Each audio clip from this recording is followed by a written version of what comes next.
welcome to Old Ways Gardening and Prepping. My name is Teresa, and I'd like to welcome you this morning into the dehydrating and canning shed now. It's been a really nice day. It's a little chilly, but it's definitely windy, so I'm still going to be canning inside the shed today. I had a question earlier this morning about what was I going to do with my roasted turkey bone stock. Was I going to freeze it? Oh no, I'm going to pressure can those babies up. I've already done one stock pot full, and I have another stock pot kind of full, and so I'm going to do a video on that one.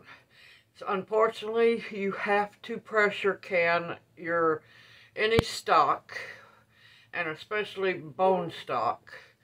And I'm going to take you through the steps on how I pressure can up my bone stock. And I'll bring you back here in just a minute because we're going to have to heat the stock up so that the good fat will melt and it'll become a little easier to work with, because when it's really good bone stock, it's going to be thick, and best way to say it is kind of like coagulated. It's all the collagen inside of it, so you definitely have to heat it up so you'll be able to ladle it in the jars easier, and I'll bring you back here in a bit.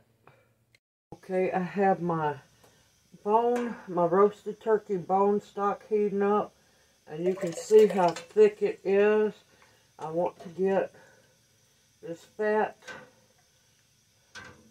incorporated back in to the stock, and I should be able to get hopefully 7 quarts out of this batch.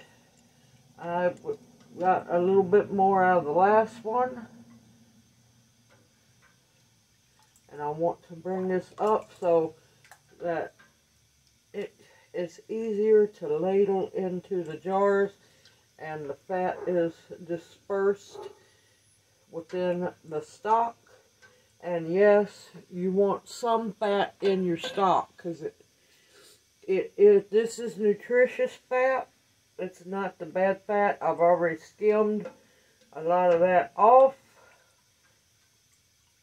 but I left a little bit of the fat because I really don't want it completely fat-free, because that way because fat is energy for the body, natural energy. And plus, I look at it like this: our bodies are machines, and our joints need to be lubricated as well. So some fat in your diet is good for your hair, your skin, and your joints. I will bring you back when this is heated up and we're ready to can it. See you here in a bit. Okay, my stock, it's a mixture of the roasted turkey bone stock, and I had a little bit of the turkey drippings left, so I mixed these two. Now, you can do it in pint jars. It just takes up so many pint jars. It's fine if you're single. Perfectly fine to do it in pint jars if you're single. But I prefer to do it in quart jars, because this way it's a basis for soup. You can bring it out, heat it up, throw your measure out how many cups you use. Throw your instant rice in there, instant meal. Throw in some dehydrated vegetables as well. Basis for soups, stews, curries. So many different uses for this stock. Oh, also pot pies. Don't forget, this can be the basis for pot pies. Just make you a roux and then stir in your jarred stock. Oh my gracious, it makes a wonderful, also wonderful for gumbo as well. Alright, let me quit. I'm going to make myself hungry. Alright, what you're going to need is, of course, a funnel. One of many great reasons of canning up stock, you don't have to debubble it. And I have my vinegar with my clean paper towel. My lids have been washed and dried, and I have double checked these babies really good this time. And my canner, I'm using an All-American 921, holds 7 quarts if I remember right. And you want to make sure before you ladle any up, you stir it wet and try not to make any messes.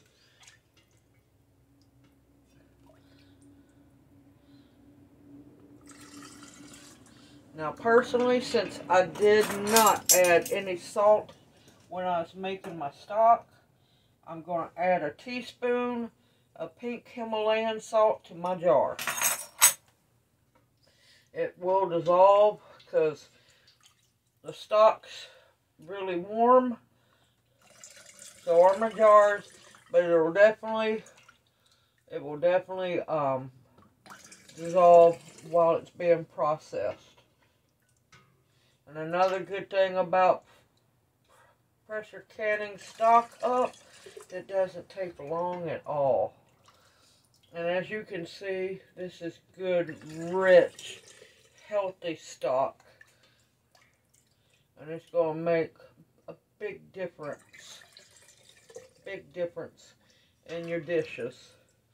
Now, one day when I finally get that freeze dryer I want so badly, I'm going to have one day. I would be freeze drying this stock up and making powder.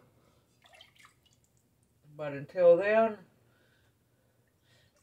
I will say you can freeze it. You can use freezer jars or freezer containers, and you can freeze it. But I want people to realize you got to get away from your addiction to refrigerators and stuff, because if they pull the plug, yeah, you're going to lose your stuff in your freezer. Okay, wring out your jar real good.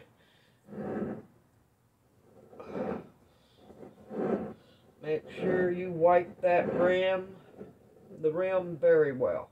And you want a 1-inch headspace. Put your lid on.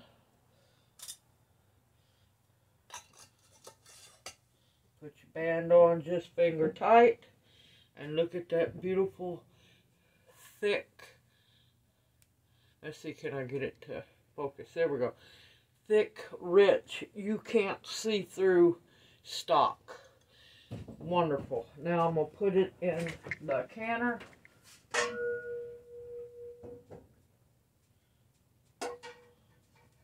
We're going to fill up one more. So I'll make sure everybody knows how to do it. And those who know how to do it, you're just going to have to bear with me. Because I know there's a lot of people out there that don't know how to pressure can, or those who have canners, pressure canners. You've got to quit being scared of your pressure canner. Become one with your canner. Just read the instructions, follow them to a T, and the world opens up for your ability to can many, many wonderful, wonderful things for you and or your family. I absolutely have no regrets buying my pressure canner. It's been an absolute blessing all this time. Now, if you see any specks floating around in the bone stock, it's because it is some herbs and seasonings that didn't get filtered out, and that's fine. Not going to hurt a single thing. I didn't want you to think it was dust or dirt. Not that that's going to hurt you either, but that's beside the point.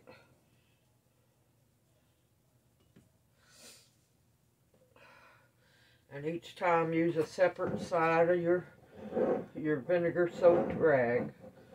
You don't want it dripping wet, but you want it just enough vinegar that you can clean that rim.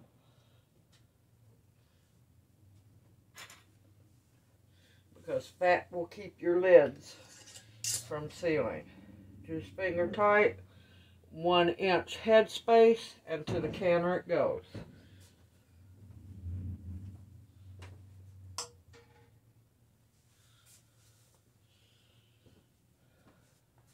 And once I have all my jars filled, I will bring you right back. See you here in a little bit. Okay, I have my 7 beautiful quart jars in my canner.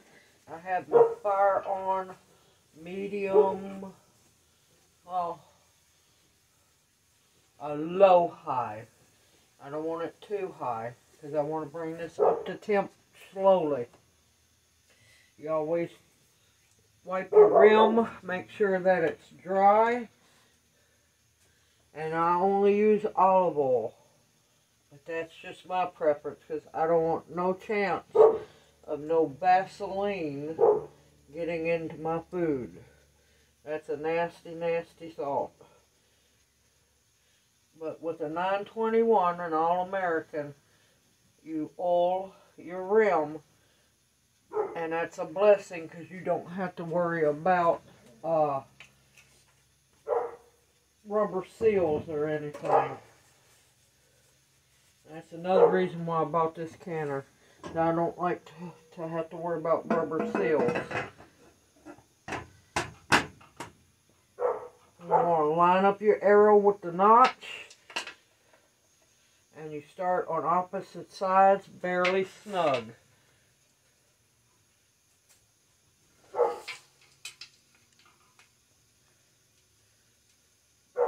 Then you go back, snug them down. Simple, easy. I'm going to wait, let her come up to temp, and I'll bring you back down. Okay, it's hard to see, but she has come up to temp, and I'm going to let her vent for 10 minutes. And I will bring you back as soon as she is vented for 10 minutes. Okay, she has been venting for 10 minutes. Now I'm going to put my 10 pounds of weight on. Now, of course, you need to know what your altitude is for your region. If you have to can it 5 pounds, 10 pounds, or 15 pounds of pressure. For my area, it's 10 pounds of pressure. And I will bring you back when she comes up to pressure and we begin the canning. See you here in a bit. Okay, she is at a steady 11 pounds of pressure is exactly what I want her to be at. And the stock is going to can for 25 minutes. And I will bring you back as soon as 25 minutes is over with. See you here in a little bit. It has been canning for 25 minutes. Now I'm going to cut my heat off to the canner, and I'm going to leave it completely alone. I'm not going to touch anything. I'm going to let it depressurize to 0, and I'm going to let it cool down for about 45 minutes to an hour. And I will bring you back as soon as it's done. See you after a while.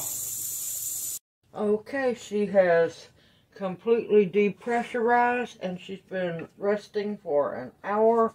I'm going to take my weight off, and always use a pot holder because they are hot.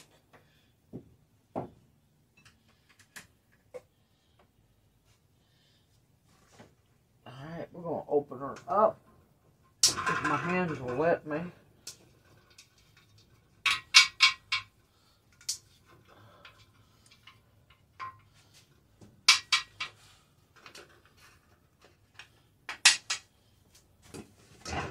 And of course, always open away from you because there's going to be steam. And there we have 7 beautiful quarts of roasted turkey bone stock.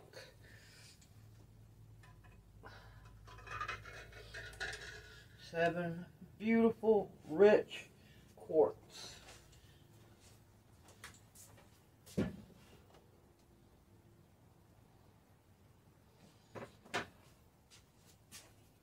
I'm going to finish unloading the canner, and I will bring you back here in just a bit. Healthy, rich, homemade, roasted turkey bone stock. And I know exactly what is in it, which makes it even better. Simple, easy, anybody can do this. You just have to have a pressure canner, belief in yourself, not to be afraid of your pressure canner, and just do it. Like I said, if you want to, if you're single, you can do it in pint jars. It's just gonna, what I had is gonna take a whole lot of pint jars. So I done mine in quart jars. Just wanted to let y'all see the beautiful, bubbling, healthy jars of homemade turkey bone stock.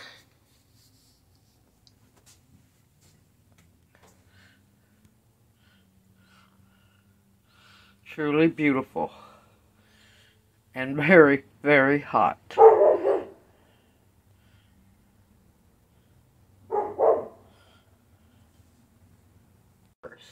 Now, if you have any questions, please feel free to leave them in the comment section below. Now, what you want to do is, if you do can up your bone stock, your bone broth, or any broth that you make, once they come out of the canner, let them sit for close to 24 hours until they're completely cooled. Make sure that the lids are sealed. Now, if the lids have not sealed, you'll want to give them to either your dog, give it to your dog or your cat. I wouldn't use it because it's stock. And, well, I'm just not interested in no salmonella if it hasn't sealed. Once it's cooled, take off your bands, give them, even though these didn't siphon, still give them a sudsy water bath. Rinse them off very well, set them aside, let them dry, label them, and put them up in your pantry. Simple, easy, homemade. Anybody can do this. I know you can. I hope you've enjoyed this video, and it encourages you as well to can up your own stock and your broths. I look forward to seeing you in my next video. May you each take care, and may you be blessed as always. I'll see you soon.